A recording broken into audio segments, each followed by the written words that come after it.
I don't know what I had against simulators for the longest time, but I don't anymore, which is why I'm bringing you guys a Showdown doubleheader I had with some guy by the name of FM, and I think another guy by the name of Professor Rabbit, but it's using the team that I showed off yesterday.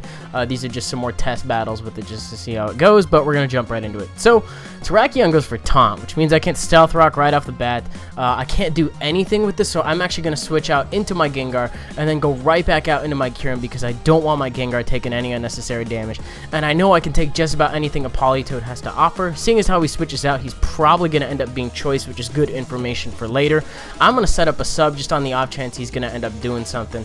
But Jirachi comes in, and, you know, I can just go ahead and fucking roost off that damage. The something I was thinking of was Focus Blast. I could just keep going for that for a miss. But as you can see, this Jirachi is sub Calm Mind.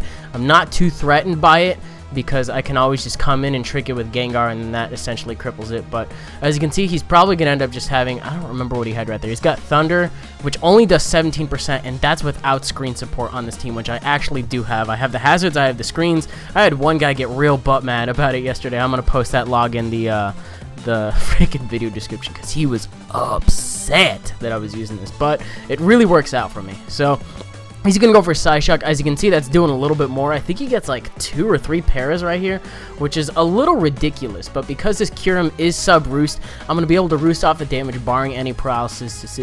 Again, thankfully I don't get it on this one. And as you can see, I do still have Fusion Bolts left. I got 8 of them, and it's doing a decent amount of damage. In the case that I still had freaking Home Claws like I did on that PO testing video, I probably would have been fucked right here and then, but because I do have an alternate move to hit steel types, it's not so bad. This thing does bait out Ferrothorns, which is why I call Balian on this team. It's an excellent partner to it because it does bait it out. And then with all the fighting weaknesses I have on this team, I have Gyarados, I got some Psychic types, it works out pretty good. But I end up going for the Dragon Claw, I think on the turn that he switches out. That was on a fucking whim too. But I think I just ended up taking it out or whatever. I don't remember. Oh, no, he went for Stealth Rocks or whatever. I'm getting a little bit lost in myself. I cannot go on tangents on Showdown videos. Otherwise, I get extremely distracted. But right there, a Swords Dance boosted Ice Punch takes out my fucking Espeon before I can set up screens, which is not good at all. I'm going to send him my Gyarados so that way he's only at +1. And I believe I end up going for a sub. I am actually allowed to go for a Dragon Dance here as well because I am behind the sub. Now, the thing I'm kind of scared of him being, although I haven't seen it that often, is a Scarf Tornadus T. But this thing has a little bit of speed creeping going on. I am actually able to outspeed it after 1 Dragon Dance. I don't know if that was the case with the regular one, but hey, it kind of works out. So, Keldeo comes in, misses a Hydro Pump. I don't really know whether or not that ends up mattering, but I mean, it is rain boosted and everything in the sense that if I tried to set up a sub right there, it wouldn't have worked out. But I get to go for a Dragon Dance from behind the sub, and because he's locked in on Hydro Pump, I don't know how much it's gonna do. As you can see, it only does 46%. I think on the other turn I'd be able to go for lefties and stuff like that, but I go for the bounce, letting him know that I'm going to hit something at +2, and it turns out it takes out the Jirachi from that range, which is pretty awesome. So, Keldeo is going to come back in and take me out with a 100% accurate Surf. I'm not stressing about it, though, because I do still have my Deoxys. His Taunter is now gone, so I can start setting up hazards a little bit late in the game. Actually, no, I just go for the Taunt. Just kidding. I don't want that Toxicroak setting up, which is why I do that, but go for the Stealth Rock. I think my red card is still intact, so I'm going to hold it up against it, phase it out, go into the Politoed, and that's going to give me an extra turn to set up some more hazards. As you can see, he's just going for Surf. This Deoxys is just out to set up hazards as quickly as possible. Gengar there being to Trick Scarf the spinners, and then you can deal with them much easier with a different thing. So the hazards are kind of there to work, but then they are also a pretty good distraction. So I end up going for the Fusion Bolt on that one to take out the Politoed, but it turns out its Toxicroak comes in to die. That's fine too. Keldeo is going to come in, I believe, go for a Surf? Okay, so Surf. I'm going to be able to take it out with a Fusion Bolt. I probably could have tried roosting off the damage here in case he tried going for a Secret Sword, because I do still have my Gengar, and I could take it out with a couple of Shadow Ball kind of things, but I think with the hazards that would have worked out too. But as you can see, a Surf fails to kill off my Kyurem. This thing is fucking bulky when you put some HP into it. It is very, very nice. It has been doing nothing but good things for me. So here's the second match I had. It's against a Sand team. Me using a weatherless team and all this weather shit is just kind of wow, okay. But I don't know how to properly display a team preview. There's shit on the left and right anyway if you forget what's going on. But another Terrakion lead. He's going to end up going for a substitute. I'm going to end up going for the Stealth Rock. Now, I know it's sub SD because I've actually fought this. I fought this this a lot last night for some strange reason, but after they set up the Swords Dance, they go for the sub or vice versa. As long as I get up the Stealth Rocks and then the taunt, I can just phase them out with the red card later after they try to hit me, because it's usually just dual stab. But it turns out I get up a Stealth Rocks and a layer of spikes. It's not as much as I would have liked to get up, but for not having any spinners, it's not bad. We also learn right here that he's Scarf, because he does outspeed me by a pretty well, he outspeeds me, and he's supposed to be slower by like 3 or 4 points, something like that. But after, I don't think, yeah, he doesn't have rain up on this team, so Hydro Pump only does 20% to cure him, which is freaking amazing. I get to go for a sub here. I was not really expecting Hippo to come in, more so Scizor to try to take this shit out, but I'm gonna go for a Roost, predicting his Roar or Whirlwind. It turns out he goes for Stealth Rocks. I really didn't want to waste the sub. I had the opportunity to roost back all that damage that I had going on there, but I go for Dragon Claw, get 25% off, and he's going to Whirlwind me out into Gyarados. I keep thinking that he's just going to keep Whirlwinding out, which is why I believe I go for a Waterfall on this one as he goes into his Latias. So, a little bit obvious, yeah. I wanted to play it safe, yeah. So, it's not really the end of the world, but it does land me in a little bit of a situation here against this thing, because I always fear sub Calm Mind when I fight this thing.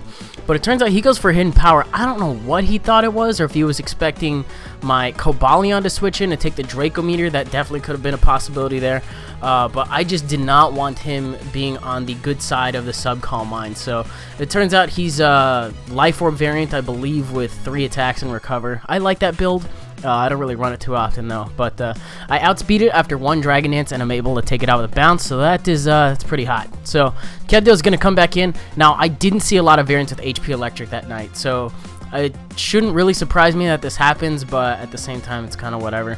It just means I get to go into my Espeon, who's going to be able to take an unstab HP Electric, unboosted, absolutely no problem.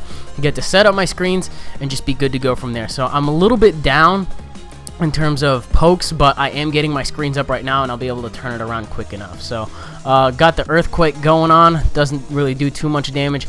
I'm actually going to stay in and go for a Psychic, and he's going to end up Whirlwinding, which was kind of a silly play to me, but it brings him into the Terrakion, which is nice.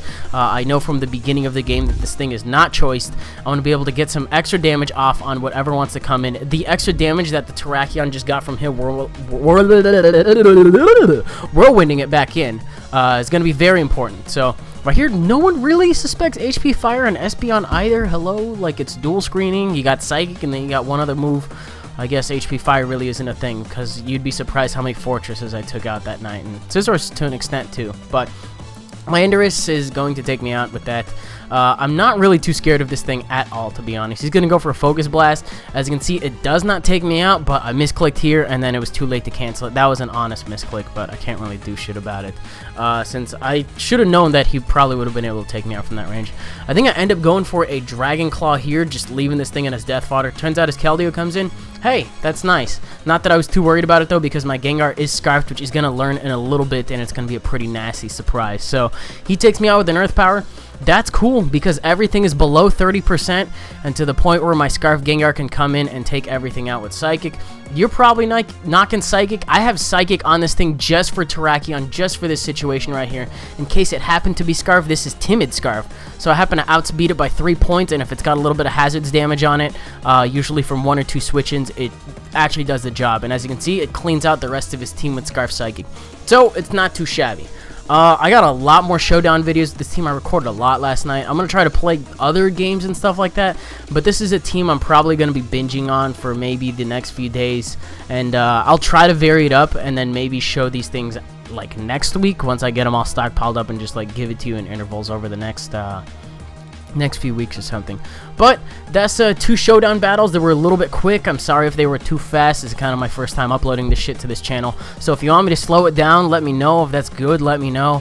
Otherwise, that's gonna do for this video. I really hope you guys enjoyed it. It's not exactly a battle video, but it is a battle, just in a different form. So if you enjoyed it and you would like to see more Showdown/PO videos, you don't mind seeing more simulator things along with Wi-Fi battles, let me know, because it's a lot easier for me to get these, but I do still like the charm of Wi-Fi battles, so I'll be trying to get those all the same as well. So that's gonna do it for me today, and I guess we'll see you guys tomorrow. Bye.